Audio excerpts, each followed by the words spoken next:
Hey, what is up, everybody? This is Stephen Breach coming to you here today on August 3rd.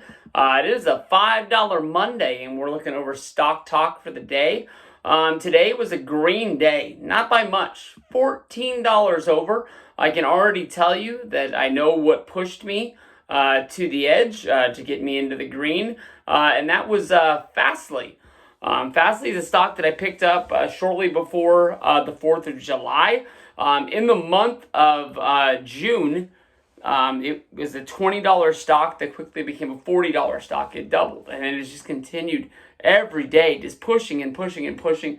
It is one hell of a monster. I mean, if there's really a monster of a stock, look at FSTLY. FSLY up $15 a share today. Up over 111.66. Gonna have to do some digging and see what really pushed them over the top. The only thing that I know about them is they do like the online ordering for Walmart is what I've heard. But today that pushed, 15.75% on a stock that's already over $100. That's a real big swing.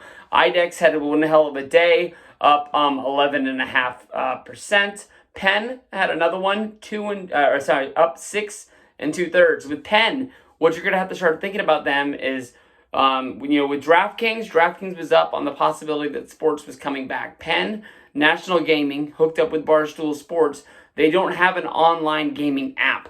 There is no official launch date, but if you listen to interviews with Dave as well as Nardini, basically they have been pushing that the online gambling app for PENN is going to launch in August. I'm guessing that they had that date for preseason football with no preseason.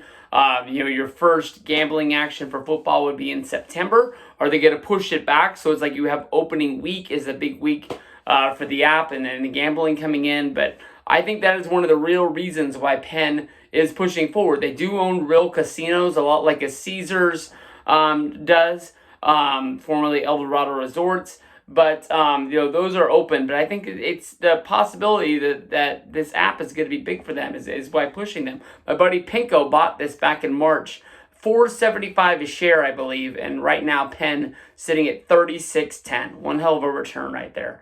We've got Nokia having another good day, up over 5 3/4. That's the deal that Nokia is helping work with Apple on pushing forward into 5G. Caesars Entertainment was up 3 3/4 today. Boeing up 2 3/4. Southwest Airlines was up 2 1/4. RTX, that one was up 1.5. MGM Resorts up 1.5 as well. Lucan Coffee was up 3/4, and NSPR was up 3/4 as well. All right, so let's flip the script and let's see what was draining us, what was losing some money. Carnival was down, of course. Let's look at its Norwegian Cruise Lines. One was down 5 3/4, the other one was 4 1/4. It wasn't one of these companies, but another cruise company did launch a ship with customers on the boat. And basically that boat had to be canceled because coronavirus spread through it like crazy. Who would think that a town full of people floating on a boat out in the middle of the ocean would contaminate each other? But they did. I don't know why this company thought that they would be able to get away with this. It's kind of like the school in New York that opened that had to be closed after a few periods because they were testing students after each class and they were coming down with positive results, so they had to pull everybody out. But Mark was down 5 3/4. Bloomin' Onion down 5 1/4. We got WWE down 5 1/4. Top Ships was down 3 2/3. The Cheesecake Factory was down 3%. Spirit Airlines down 2 3/4. Dave & Buster's down 2.5. Red Robin right there with it. JetBlue down 2 1/4. CLSN down 1 3/4. DraftKings was down 1 1/4. And then you've got Cody Makeup Brands down 0.75%. Disney down 0.5%. And then Pfizer was down a third. So that's how we're sitting right now. Lots of earnings come along this week. Let me see if I can pull those up real fast on Oh, I can't type. My bad, guys. Hold on. Earnings.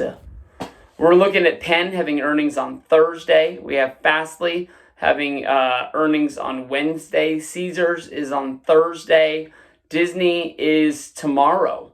So that's gonna be good for those. You see a strong bump as the people buy in, hoping that the earnings calls are going to be favorable. That there's tons of money laying around and they don't know what they're gonna do with it. But we'll see what goes.